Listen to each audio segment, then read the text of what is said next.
Innal hamdalillah nahmaduhu wa nasta'inuhu wa nastaghfiruh wa na'udzu billahi min shururi anfusina wa min sayyiati a'malina man yahdihillahu fala mudilla lahu wa man yudlil fala hadiya lahu wa ashhadu an la ilaha illallah wahdahu la sharika lahu وأشهد أن محمدًا عبده ورسوله لا نبي بعده اللهم صل على محمد وعلى آل محمد كما صليت على إبراهيم وعلى آل إبراهيم إنك حميد مجيد اللهم بارك على محمد وعلى آل محمد كما باركت على إبراهيم وعلى آل إبراهيم إنك حميد مجيد فيا عباد الله أوصيكم ونفسي بتقوى الله فقد فاز المتقون يا أيها الذين آمنوا اتقوا الله حق تقاته ولا تموتن إلا وأنتم مسلمون يا أيها الذين آمنوا اتقوا الله وقولوا قولا سديدا يصلح لكم أعمالكم ويغفر لكم ذنوبكم ومن يطع الله ورسوله فقد فاز فوزا عظيما معاشر المسلمين sidang salat Jumat a'azzakumullahu jami'an. Sekarang sedang digaungkan revolusi akhlak. Sebetulnya hal ini tidak asing dalam agama Islam. Kalau kita membuka hadis-hadis Rasulullah SAW, akan kita temui satu hadis yang Rasulullah pernah bersabda, innama bu'ithtu liutammima makarimal akhlak. Sesungguhnya kata Rasulullah, aku diutus oleh Allah hanyalah untuk membenahi, untuk menyempurnakan akhlak budi pekerti umat manusia. Itulah tugas Rasulullah SAW diutus oleh Allah Subhanahu wa taala. Akan tetapi perlu kita pahami makna akhlak di sini. Bukanlah makna parsial atau bukanlah makna sebahagian. Akan tetapi makna akhlak adalah makna syamil dan kamil, yaitu makna secara menyeluruh dari segala aspek, baik aspek akidah, yang ini merupakan hubungan antara manusia, hamba dan Allah. Ada akhlaknya, yaitu mentauhidkan Allah, mengesahkan Allah. Kemudian akhlak terhadap manusia. Manusia yang pertama adalah baginda Nabi SAW. Dia kata akhlak terhadap Rasul. Kemudian selanjutnya akhlak terhadap kedua orang tua, ayah dan ibu. Kemudian selanjutnya akhlak terhadap kerabat dan terhadap semua manusia. Bahkan akhlak terhadap hewan sekalipun diatur oleh Islam, diperintahkan oleh Islam. Itulah yang dilakukan oleh Islam. Cuma dulu barangkali tidak ada istilah revolusi akhlak, akan tapi ini sudah jauh digaungkan, sudah ada di zaman Rasulullah SAW. Karena Rasulullah tujuannya Allah utus adalah untuk revolusi akhlak umat manusia. Maka itu perlu kita sambut. Yang menggaungkan revolusi akhlak ini perlu kita sambut. Akan tapi perlu katakan kita pahami dengan sebaik-baiknya. Akhlak apa yang perlu dibenahi? Apakah akhlak terhadap masalah hubungan terhadap manusia semata-mata? Membenahi akhlak umat manusia sebahagian yang sudah hancur barangkali. Ada yang mencuri, ada yang membunuh, ada yang meminum khamar, ada yang mabuk, ada yang ekstasi, ada yang menzalimi umat manusia lainnya. Betul, itu perlu dibenahi, karena itu merupakan bagian daripada akhlak. Akan tapi ada yang paling penting dan berutama adalah akhlak terhadap Rabb, yaitu membenahi akhlak umat manusia agar mereka memiliki akhlak kepada Rabbnya, tidak menyekutukan Allah, tidak melakukan perbuatan kezaliman, itu kesyirik Allah. Inna syirka la zulmun azim. Sesungguhnya syirik adalah perbuatan zalim yang paling besar. Kenapa dikatakan syirik adalah perbuatan zalim paling besar? Yaitu menempatkan suatu ibadah yang bukan pada tempatnya. Karena adil itu adalah menempatkan suatu pada tempatnya. Lawan daripada itu adalah zalim, menempatkan suatu ibadah bukan pada tempatnya, mengibadahi bukan kepada Allah, menyekutukan Allah. Inilah yang perlu utama digaungkan untuk dibenahi. Kalau akhlak, membenahi akhlak manusia yang bobrok sebagiannya, seperti mencuri, berzina, homoseks, lesbian, lesbi, dan seterusnya.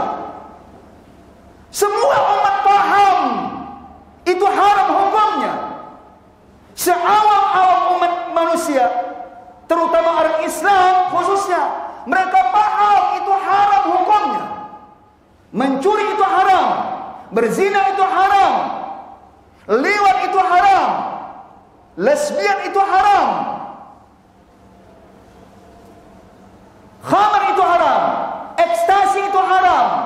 Semua umat Islam itu paham dan tahu. Akan tapi kenapa terjadi? Terjadi selain ada karena hawa nafsu dan perut. Karena hawa nafsu, karena tidak mampu mengendalikan hawa nafsunya dan tidak mampu memperani dengan perutnya, sehingga dia melakukan pencurian, sehingga dia melakukan korupsi dan seterusnya. Sepanjang dia tidak mampu mengendalikan hawa nafsunya, hal ini pasti akan terjadi.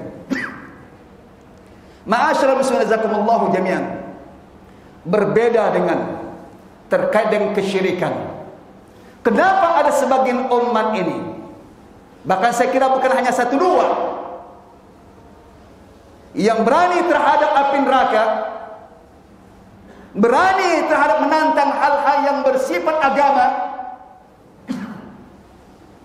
Apa faktornya? Faktornya adalah bukan karena hawa nafsu, faktornya bukan karena perut, faktor adalah kejahilan, kebodohan, ketidakpahaman.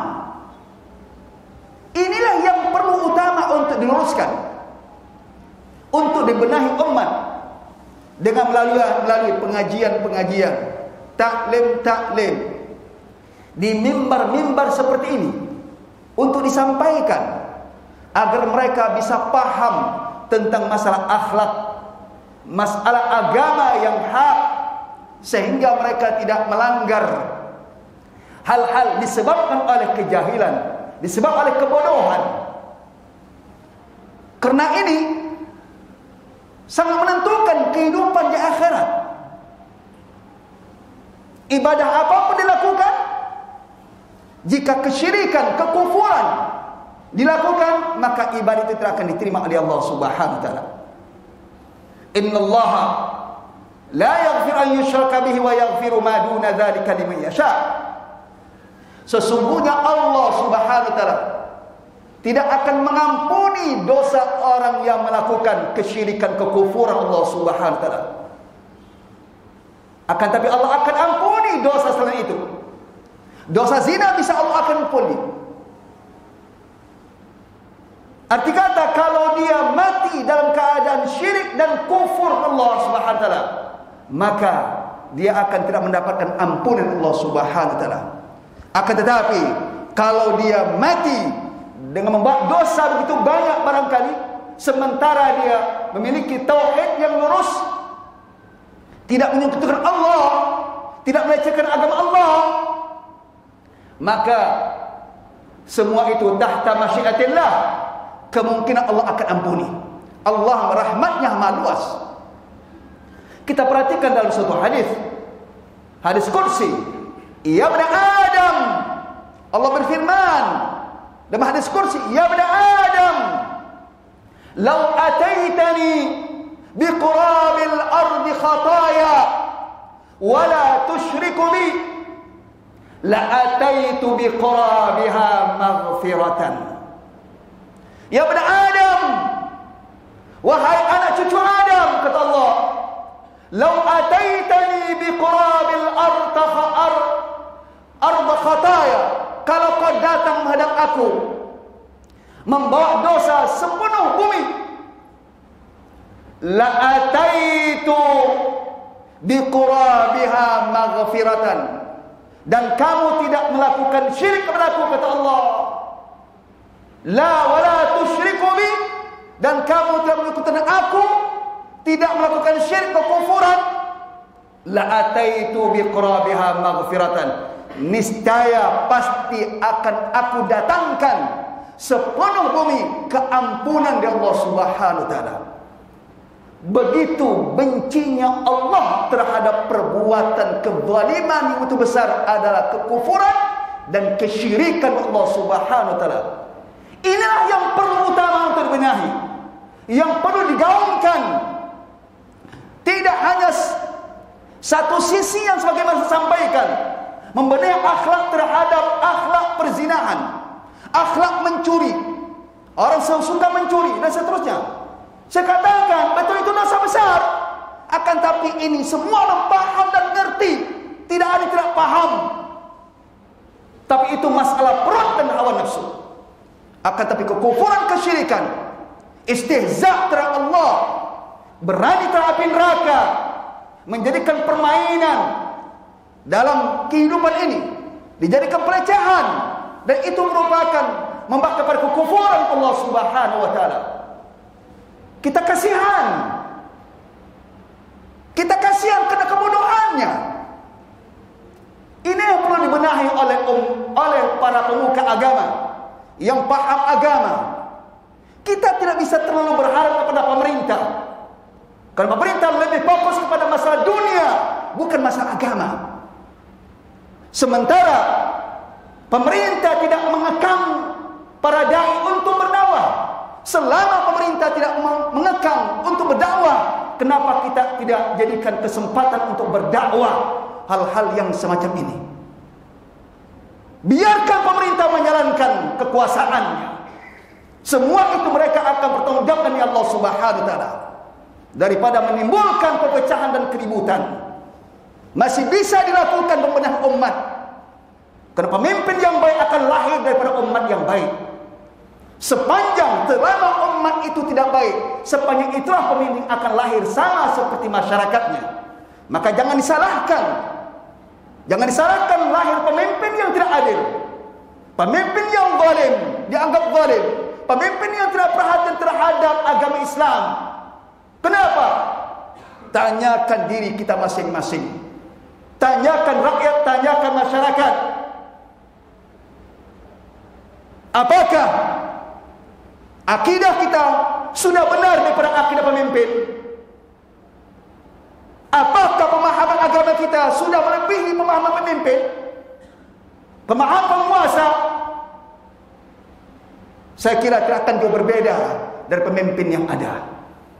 Maka itulah, kalau ini yang perlu kita benahi, insya-Allah, dan itu betul-betul butuh waktu, insya-Allah akan lahir ke depan pemimpin-pemimpin yang khaif, yang takut Allah Subhanahu wa taala. Aku liqauli hadza wa astaghfirullah li wa lakum fastaghfiru innahu huwal ghafurur rahim.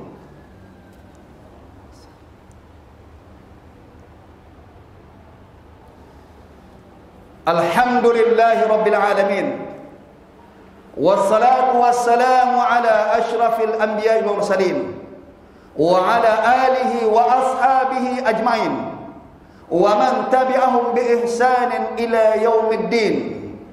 Amma ba'd, ma'asyiral muslimin azakumullahu jami'an.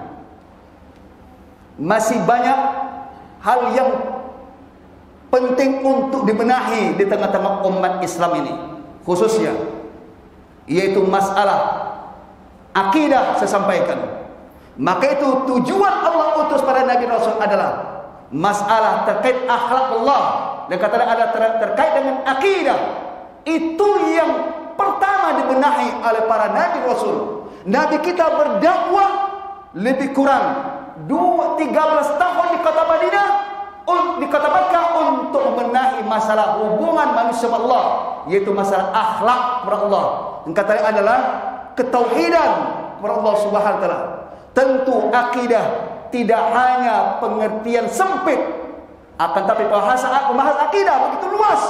Tidak cukup setahun 2 tahun, bahkan dibahas sepanjang hayat. Oleh kerana itulah, maka penting majlis-majlis taklim. Diadakan majlis taklim untuk kajian-kajian hal seperti ini. Mari kita sama-sama membuka-buka majlis taklim. Jika pandemi ini sudah selesai, bisa berkumpul, ramaikan, diadakan di mana setempat adakan. Jika ada rumah kita yang luas, adakan taklim di sana, supaya agar negeri kita diberkahi oleh Allah Subhanahu wa taala. Kemudian selanjutnya, di antara akhlak Allah adalah akhlak salat berjamaah. Karena itu merupakan hal yang penting. Coba kita lihatlah kehidupan kita. Dijadikan standar ketika subuh. Apakah subuh, jika masjidnya masjid komplek, apakah subuh sama seperti salat Jumat? Apakah subuh sama seperti salat tarawih? Akan tapi sampai saat sekarang ini jauh dari apa yang diharapkan. Ini menunjukkan bahawa syariat tentang masalah berjamaah belum ditegakkan. Kalau ini tidak ditegakkan, syariat apa yang harus ditegakkan lagi? Adakah syariat salat yang lebih utama? Tidak ada. Syariat yang paling utama untuk ditegakkan adalah berupa ibadah salat 5 waktu. Karena ini perintah Allah yang pertama Allah turunkan, dan perintah itulah yang Allah akan tanya oleh Allah nanti akhirat. Awwalu ma yuhasabu bihi al-'abdu yaumil qiyamah as-shalah. Amal ibadah seorang hamba yang akan ditanya oleh Allah pertama sekali, kata Rasulullah, adalah ibadah salatnya. Kalau salatnya bagus, maka aflaha, maka dia beruntung. Kalau salatnya tidak beres, faqad khaba wa khasira. Di antara ketidakberesan salat adalah termasuk tidak mau salat berjamaah. Kalau salat berjamaah merupakan hal yang disunnahkan, artinya yang diperintahkan, dicontohkan oleh Nabi kita alaihi salatu wasalam, sampai Rasulullah membakar rumah-rumah umat Islam yang tidak menghadiri salat berjamaah, termasuk salat Jumat yang sedang kita lakukan ini. Mudah-mudahan Allah Subhanahu wa taala menjadikan kita hamba-hamba Allah yang saleh. Allah Subhanahu wa taala menjadikan umat Islam ini menjadi umat yang lebih baik daripada terdahulu. Allah Subhanahu wa taala segera mengangkat wabah dari seluruh negeri, terutama bukan saja negeri umat Islam, seluruh negeri. Mudah-mudahan Allah Subhanahu wa taala menjadikan kita menjadi hamba yang mati dalam keadaan husnul khatimah. Innallaha wa malaikatahu yusholluna 'alan nabi ya ayyuhalladzina amanu shallu 'alaihi wa sallimu taslima. Allahumma salli 'ala Muhammad wa 'ala Muhammad kama sallaita 'ala Ibrahim wa 'ala Ibrahim innaka Hamidum Majid. Wa barik 'ala Muhammad wa 'ala Muhammad kama barakta 'ala Ibrahim wa 'ala Ibrahim innaka Hamidum Majid. Wardallahumma 'anil khulafa'il rasyidin Abi Bakr wa Umar wa Uthman wa Ali wa an baqiyatis sahabati ajmain birahmatika ya arhamar rahimin. Rabbana zalamna anfusana wa in lam taghfir lana wa tarhamna lanakunanna minal khasirin. Allahumma ighfir lana dhunubana wa kaffir 'anna sayyi'atina wa tawaffana ma'al abrar. Allahumma hab lana min azwajina wa dhurriyyatina qurrata a'yunin waj'alna lil muttaqina imama. Rabbana ighfir lana dhunubana wa liwalidina warhamhum kama rabbawna shighara. Rabbana hab lana min azwajina wa dhurriyyatina qurrata a'yunin waj'alna lil muttaqina imama. Rabbana atina fid dunya hasanah wa fil akhirati hasanah wa qina adzaban nar. Walhamdulillahi rabbil alamin. Aqimus salat.